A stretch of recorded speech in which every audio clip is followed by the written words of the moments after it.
Ketua DPR dan pengurus yang Allah muliakan, jamaah salat tarawih yang makin maju biar besoknya.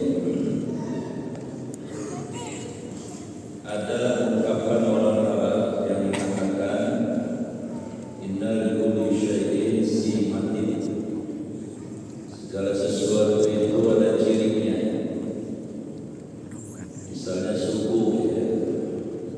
Orang Padang itu sesuai nama cirinya ya Padang. Kalau kita mau cek di Cipadu, Cipulir, apa, insya Allah banyak ketemu orang Padang. Orang Sunda sesuai nama cirinya suka daun-daun.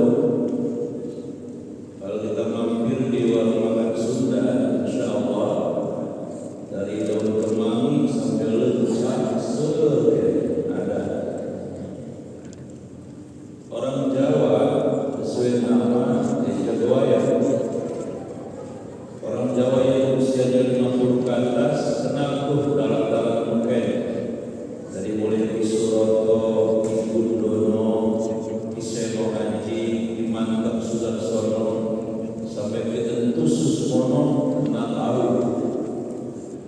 Wayangnya Yudhistira, Arjuna, Gatotkaca, Rama, Sinta, dan yang lain. Karena emang dulu itu orang Jawa tua-tua orang wayang kulit dulu. Orang Betawi sesuai nama ada cirinya. Betawi itu dekat di wilayah. Orang mixer bisa dijual lah. Ilok orang Betawi merantau sebenarnya pengen balik pengen rumahnya. Orang Batak sesuai nama cirinya banyak taktik. Makanya pengacara terkenal itu biasanya dari Batak. Karena seorang pengacara butuh strategi dan taktik. Orang Madura sesuai nama Madura, maka duit garam. Ya karena di Madura banyak garam. Cuman kalau kebanyakan makan garam hipertensi. Maka jangan gangguin orang Madura. Kalau kita colek tak curi sampai diri. Orang puasa itu juga ada cirinya. Kata Syekh Ibnu Faqani Ibnu Sayyid dalam Hakikatus Siyam mengatakan, kalau ada orang punya ciri tiga ini, insya Allah, apalagi kemudian melakukan tiga hal yang disebutkan dalam hadis sahih, tiga-tiganya, man soma, dia puasa dengan baik, yang kedua man qoma, yang tarawih dengan baik, yang ketiga man qoma lailatul qadri, dia di ujung 10 akhir terutama malam ganjil juga tetap istiqomah, ujungnya sampai habis tiga-tiganya. Tak peduli dosa hambanya setinggi gunung, setinggi langit, selebar samudra, ghufir lahu ma taqaddama min dhanbi, Allah bakal ampuni itu semua dosa-dosanya. Jadi kalau berhasil puasa apa benefitnya? Enggak kaleng-kaleng, luar biasa. Apa ciri yang tiga itu? Pertama, ciri yang akan sukses puasanya itu adalah asas sunniyah. Motifnya berpuasa itu adalah murni. Allah berfirman di surat Al-Bayyinah ayat yang 5, wa ma dan tidaklah umiru orang beriman itu diperintahkan liya'budullah agar mereka beribadah kepada Allah mukhlisin, ibadahnya itu mukhlis, murni, bersih, seperti sapi yang mengeluarkan air susu kagak bercampur apa yang namanya yang kotor walaupun senotak pun. Di hadis Arba'in Nawawi bab awal, hadis sahih Bukhari Muslim dari Sayyidina Umar, Rasulullah bersabda, innamal a'malu binniyat, sesungguhnya amal tergantung niatnya. Wa innamal likulli imri'in ma nawa, sesungguhnya seseorang itu diberikan pahala sesuai dengan motif dan niatnya. Faman kana, barang siapa yang hijrahnya, bergeraknya, ibadahnya, tarawihnya, puasanya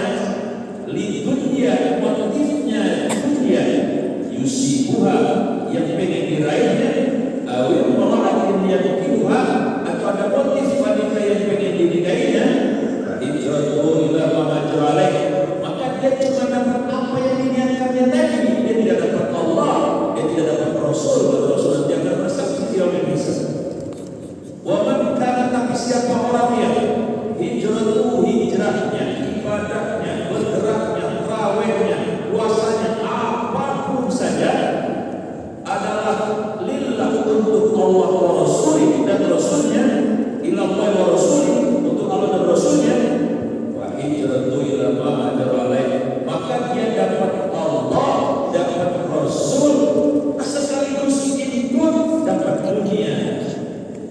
Sebab ada orang tua guru kita pernah ngomong, tanam padi tumbuh apa? Padi. Ini udah pada pulang ya dari awal. Padi. Tanam padi tumbuh rumput. Tapi kalau tanam rumput sampai botak sariawan belum tentu tumbuh padi. Maksudnya kalau Allah yang dicari, nanti dapat, dunia juga dapat. Pertanyaannya, apa ada orang puasa motifnya bercampur antara karena Allah dan yang lain? Menurut analisa saya, dari 2,2 miliar umat Islam yang sekarang ada di bumi ini, 1 miliarnya katakanlah yang puasa ilok atau orang Jepang, kagak ada satu pun yang bercampur. Ada kali satu mah, cuman yang pasti bukan orang sini, kemungkinan orang Argentina ya, itu juga kalau ada Islam. Contohnya misalnya yang motifnya bercampur begini, Bang Mimun puasa Ustaz, senang, ya senang. Emang apa? Ya, alhamdulillah Ustaz, badan saya kan mau Ustaz 11-12 tumbuh. Kalau Ramadan, alhamdulillah saya senang banget. Turun badan saya 5 kilo mah. Oh, motifnya ada dayanya, campur. Baju minta puasa Ustaz, senang, ya senang. Emang apa?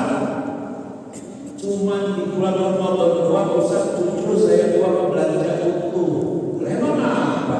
Saya kalau Ramadan jujur Ustaz sama laki saya, sama anak-anak saya ajak keliling se-BSD ke masjid-masjid, sahur buka, masjid sebulan full. Gaji suami saya utuh, THR saya suami juga utuh. Di lebaran puasa. Oh, motifnya ekonomi rupanya. Padahal kalau habis Ramadan, rawaitu semua wajib ada ibunya, lagi taat, ada campuran ini namanya. Satu.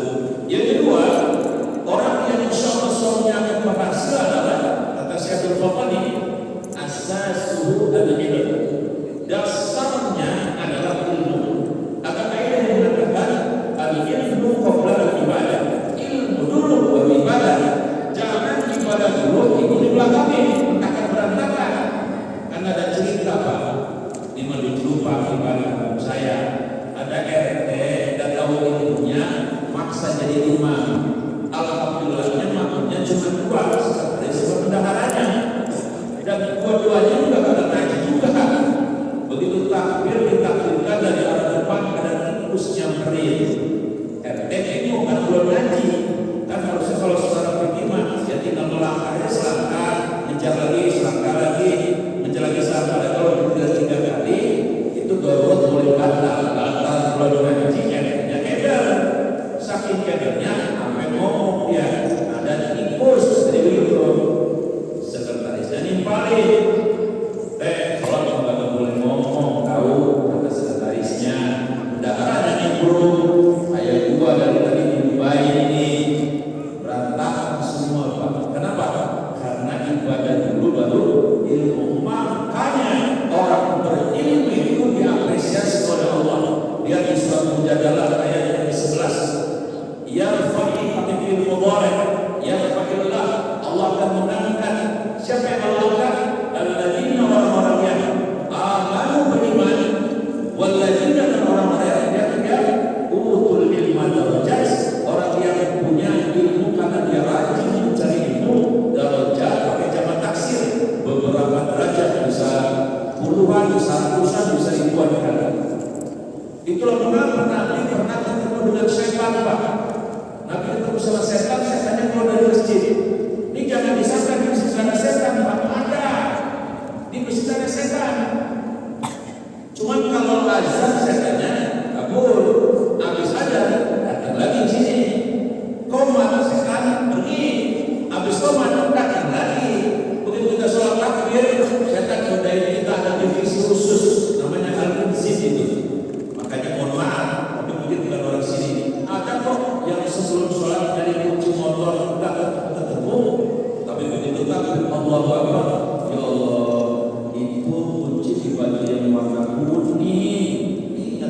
sholat. Tapi bukan orang sini, orang Vietnam mungkin yang kalau bisa ada. Dan jadi jamaah yang saya muliakan bahwa setan itu ada di dalam masjid. Nah, setan itu keluar buru-buru tanya sama Nabi. Setan, ya, kok kamu buru-buru dari mana? Dari masjid. Memang kenapa? Saya takut ada yang lagi tidur di masjid. Yang lagi tidur kok kamu takut? Iya. Ada siapa lagi? Ada sih yang lagi sholat. Apa yang sholat takut apa kagak? Kagak. Memang apa? Kalau yang tidur mah, ya itu orang berilmu kayak di zaman dulu. Sebelum tidur dia baca Quran setengah juz. Kalau dia terusin baca Quran lagi setengah juz, panas saya takut. Nah kalau yang sholat, dia mah garing, pak. Orang awam badan doang sholat di masjid, artinya makan cisek, makan gunung sidur, ingat dia dijual kopi. Oh, di baratnya begitu contohnya. Jadi setan ada tahu pak mana yang berilmu mana yang kagak. Terakhir, orang yang insya Allah bakal sukses puasanya kata beliau, asasul iman, dasarnya ibadah khususnya puasa adalah iman. Bapak tahu nggak asbabun nuzul surat Al-Baqarah surat 3? Kalau kita baca tafsir, hampir semua tafsir itu begitu turun ayat ini, semua sahabat memuncak rasa gembiranya, bersyukurnya luar biasa. Karena ada diferensiasi, ya, ada perbedaan puasa dengan umatnya Nabi Musa. Mulai ikut puasanya Nabi Musa. Nah begitu turun mereka sangat bahagia sampai yang ngomong begini sama Nabi. Nabi, jangan kata sebulan puasa Ramadan, tiap hari puasa kami akan sami'na wa ata'na. Benar Pak, di tahun berikutnya baru bulan Rabiul Awal, masih 6 bulan Ramadan, sudah ada yang minta Allahumma ahlahu alaina, ya Allah pertemukan kami dengan Ramadan. Baru 6 bulan, masih 6 bulan lagi, udah pengen ketemu Ramadan. Kenapa ini? Karena iman. Kalau iman sudah bicara, waduh yang berat bakal jadi ringan. Lapar itu indah, tahajud itu nikmat, baca Quran itu lezat. Kalau iman sudah bicara, saya menyimpulkan kalau lihat dari wajah-wajahnya di sini nih, saya menyimpulkan ini sementara, insya Allah potongannya ini puasanya bakal sukses. Potong